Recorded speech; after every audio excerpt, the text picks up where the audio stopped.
রান্না করতেছি। আসসালামু আলাইকুম। আলহামদুলিল্লাহ, সবাই ভালো আছেন। দুপুরে রান্না করি, রান্না করছি, ধোয়া উঠতেছে। একটু ডিম ডিম জালে বসিয়ে রাখছি, তাহলে খেতে স্বাদ লাগবে। মাছ ভাজবো।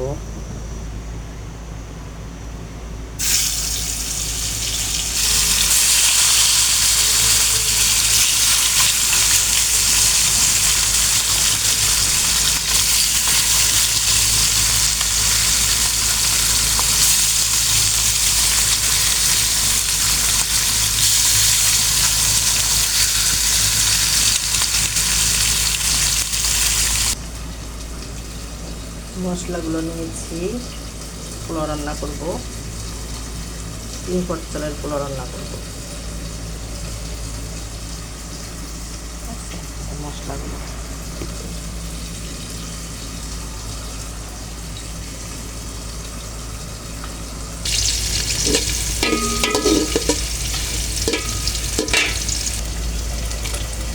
বিসমিল্লাহ, মশলাগুলো দিয়ে দিলাম। মাছটা টমেটো দিয়ে ভুনা করবো।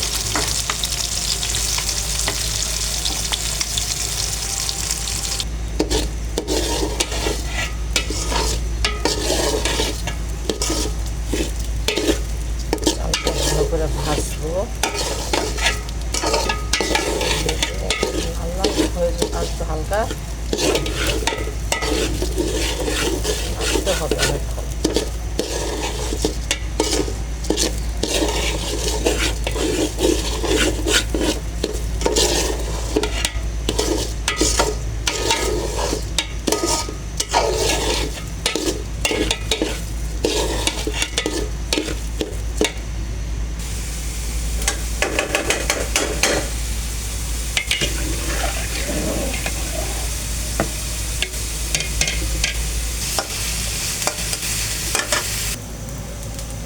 ঢেঁড়স দিয়ে চিংড়ি মাছ রান্না করবো।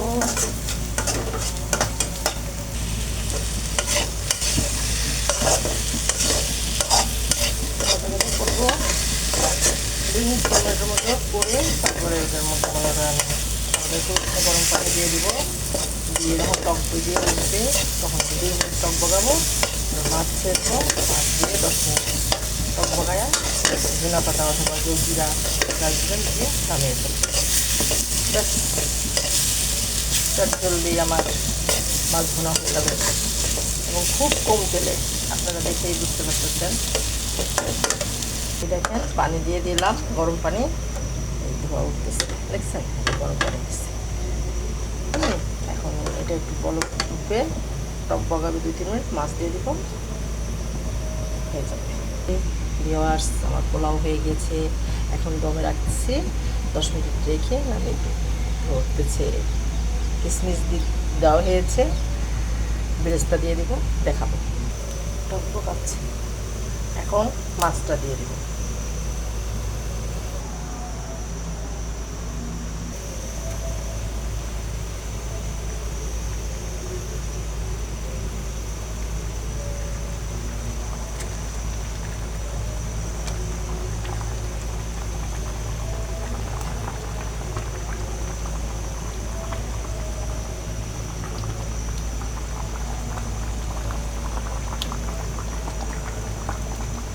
দিয়ে দিলাম, হাত দিয়ে নাড়াচাড়া দিলাম। 2 মিনিট পরে এটা নামিয়ে ফেলবো। আমার পোলাও হয়ে গেছে, একটু বেরেস্তা দিয়ে দিলাম, ঠিক আছে?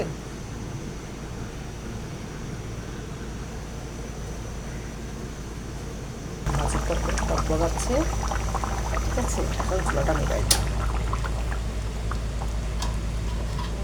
দিয়ে ঢেকে রাখলাম। এখন চিংড়ি মাছ রান্না হচ্ছে।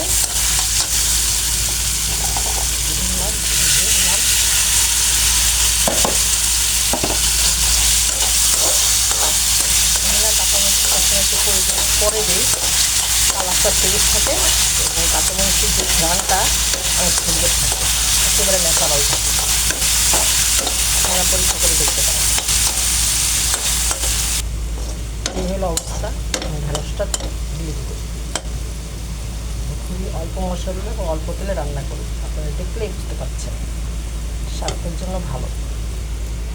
ঢ্যাঁড়সগুলো দিয়ে দিলাম।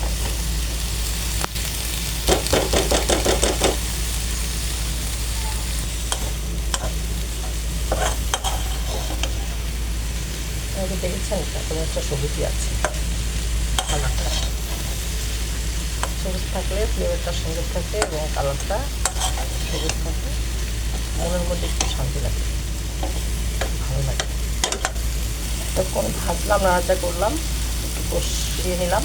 এখন এখানে উষ্ণ হালকা গরম পানি দিয়ে দেবো।